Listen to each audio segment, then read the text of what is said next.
الحمد لله رب العالمين والصلاة والسلام على رسوله الكريم وعلى آله وأصحابه أجمعين. أعوذ بالله من الشيطان الرجيم. بسم الله الرحمن الرحيم. وإذا مرضت فهو يشفين. صدق الله العظيم. محترم سامعین، السلام علیکم ورحمۃ اللہ وبرکاتہ۔ امید کرتا ہوں آپ تمام مسلمان بھائی خیریت سے ہوں گے۔ جہاں کہیں بھی ہیں، دنیا کے جس کونے میں بھی ہمارے مسلمان بھائی موجود ہیں، اللہ تبارک و تعالی تمام مسلمان بھائیوں کو خوش و خرم رکھے اور ایمان کی حالت میں تمام امت مسلمہ کو موت نصیب فرمائے اور تمام بیماریوں سے صحت یابی عطا فرمائے۔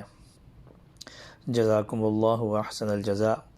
محترم سامعین، آپ حضرات کے لیے میں آپ کے سامنے دو وظیفے لے کے آیا ہوں، مختصر سے وظیفے میں لے کے آیا ہوں آپ حضرات کے سامنے۔ انشاءاللہ امید کرتا ہوں اگر آپ نے ان وظیفوں پر عمل کیا، ان وظیفوں کو شروع کیا، انشاءاللہ آپ کے تمام مشکلات حل ہو جائیں گی، بشرطے کہ نماز کا آپ اہتمام کریں۔ نمبر 1، کاروبار، پریشانی سے بچنے اور شادی کے لیے 3 دن تک ایک بار یہ آپ نے وظیفہ کرنا ہے۔ کاروبار کے لیے اکثر لوگ کاروبار سے متعلق پریشان رہتے ہیں، ان کو نقصان ہو جاتا ہے، پیسوں کا ضیاع ہو جاتا ہے، کبھی ان کے کوئی نقصانات مختلف شکلوں میں جو ہے ان کا کاروبار کا نقصان ہوتا ہے اور پریشانیوں میں ڈوبے رہتے ہیں، مشکل پریشانی میں رہتے ہیں۔ اور ان تمام کا حل یہی ہے کہ ہم اللہ تبارک و تعالی کی طرف رجوع کر لیں۔ رجوع الی اللہ ہوگا تو ہمارے تمام مسائل حل ہوں گے۔ کوئی بھی آگے پریشانی ہو، اس کے لیے 2 رکعت نماز نفل پڑھ کے، صلاۃ الحاجات کی بھی پڑھ سکتے ہیں، 2 رکعت نفل نماز پڑھ کے آپ جو بھی دعا مانگیں انشاءاللہ قبول ہوگی۔ تو اللہ تبارک و تعالی ہمارے تمام کاموں کی حکمت کو بہتر طریقے سے جانتا ہے، جو ہم نہیں جانتے۔ یہ ضروری نہیں ہے کہ ہم جو سمجھنے وہ اچھا ہو، کیا پتہ وہ ہمارے لیے نقصان کا باعث ہو۔ تو اللہ تبارک و تعالیٰ سے ہمیں دعا بھی کرتے رہنا چاہیے اور ایمان و یقین کے ساتھ ہمیں ان وظیفوں کو پڑھنا چاہیے۔ ایمان و یقین یہ سب سے ضروری چیز ہے۔ ایمان و یقین کے ساتھ اگر آپ ایمان و یقین کے ساتھ نہیں پڑھیں گے، ویسے ہی آپ پڑھیں گے تو یہ وظیفہ کام نہیں آئے گا، لیکن ایمان و یقین یہ بہت ضروری ہے۔ تو چلے بڑھتے ہیں آگے کی طرف۔ کاروبار سے متعلق پریشان ہیں لوگ، یا ویسی ان کو کوئی پریشانی ہے، مشکل پریشانی کے شکار ہیں، یا گھروں میں لڑکوں کی یا لڑکیوں کی شادیاں نہیں ہو رہی ہیں، شادیوں سے متعلق لوگ پریشان ہیں، تو ان کے لیے یہ ایک وظیفہ ہے، الحمدللہ رب العالمین۔ یہ ایک دفعہ آپ نے پڑھنا ہے، 3 دن تک آپ نے یہ ایک بار پڑھنا ہے، اور ساتھ میں سورہ قدر، انا انزلناہ فی لیلۃ القدر، یہ 11 مرتبہ آپ نے پڑھنا ہے 3 دن تک۔ ایک مرتبہ الحمد شریف، 11 دفعہ سورہ قدر، یہ آپ نے پڑھنا ہے انشاءاللہ۔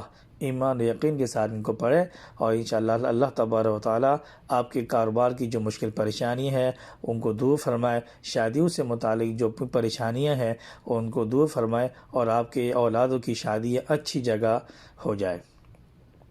دوسرا وظیفہ ہے چور اور بلاؤں سے محفوظ رہنے کے لیے۔ آج کل ویسے بھی ہر زمانے میں ڈاکو اور چور تو پیدا ہوتے رہتے ہیں، اور وہ کسی کے پاس اگر وہ اچھا مال دیکھ لیں، کسی کو وہ دیکھ لیں تو وہ چھوڑتے نہیں ہیں۔ تو چور اور بلاؤں سے محفوظ رہنے کے لیے بھی ایک وظیفہ ہے، رات کو روزانہ آپ نے 1 مرتبہ یہ پڑھنا ہے۔ سورہ بقرہ کی آخری یہ 2 آیات ہیں، اور اس کے بارے میں حدیث میں بھی اس کی فضیلت وارد ہے۔